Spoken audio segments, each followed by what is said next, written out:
കോൺഗ്രസിനെ ആർക്കും വിശ്വസിക്കാൻ കഴിയാത്ത സ്ഥിതിയാണ് ഇന്നുള്ളതെന്ന് CPM സംസ്ഥാന സെക്രട്ടേറിയറ്റ് അംഗം M. സ്വരാജ്. കുൽക്കലൂരിൽ LDF തെരഞ്ഞെടുപ്പ് റാലി ഉദ്ഘാടനം ചെയ്ത് സംസാരിക്കുകയായിരുന്നു അദ്ദേഹം.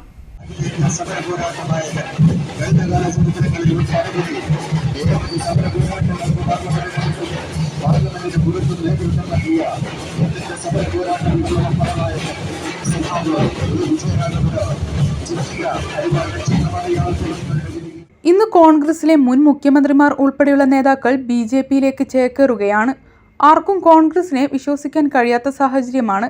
കഴിഞ്ഞ 5 വർഷവും കേരളത്തിനു വേണ്ടി പാർലമെന്റിൽ ശബ്ദമുയർത്താൻ കേരളത്തിൽ നിന്നുമുള്ള UDF MPമാർക്ക് കഴിഞ്ഞില്ലെന്നും M. സ്വരാജ് പറഞ്ഞു. കോൺഗ്രസിനെ സംബന്ധിച്ചിടത്തോളം ഇന്ത്യയിലെ മതന്യൂനപക്ഷങ്ങൾക്കോ മതനിരപേക്ഷവാദികൾക്കോ പ്രതീക്ഷയർപ്പിക്കാൻ കഴിയാത്ത ഒരു പാർട്ടിയായി കോൺഗ്രസ് മാറി. ഓരോ ദിവസവും കോൺഗ്രസിൽ നിന്ന് BJPയിലേക്ക് ആളുകൾ കൂടൊഴിഞ്ഞു പോവല്ലേ? ആരൊക്കെ പോയി? ഞാൻ അതിന്റെ വിശദീകരണങ്ങളിലേക്ക് പോകുന്നില്ല.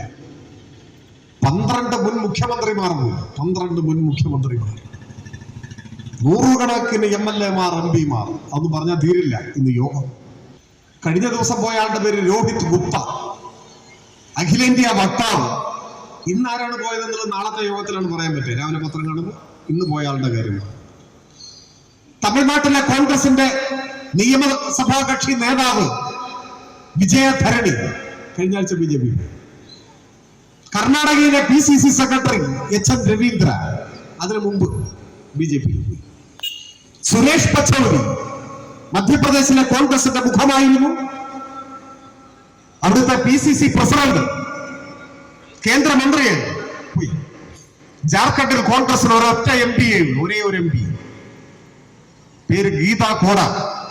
2 ആഴ്ച മുമ്പ് പോയി BJP. വാരണാസിയിൽ MP ആയിരുന്നു രാജേഷ് മിശ്ര. ഒറീസയിലെ PCC vice president Rajat Chaudhary. Himachal പ്രദേശിലെ 6 MLAമാർ പ്രകടനമായിട്ട്, ഇപ്പൊ നിലവിൽ MLA ആണ്, ഒരു പ്രകടനമായിട്ട് BJPയിലേക്ക്. CPI മണ്ഡലം കമ്മിറ്റി അംഗം PP ചന്ദ്രൻ അധ്യക്ഷനായി.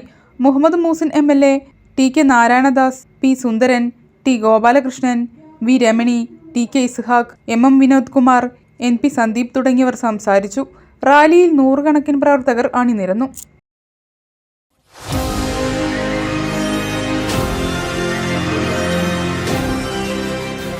കൂടുതൽ വാർത്തകളും വിശേഷങ്ങളും അറിയാൻ പേജ് ലൈക്ക് ചെയ്യൂ.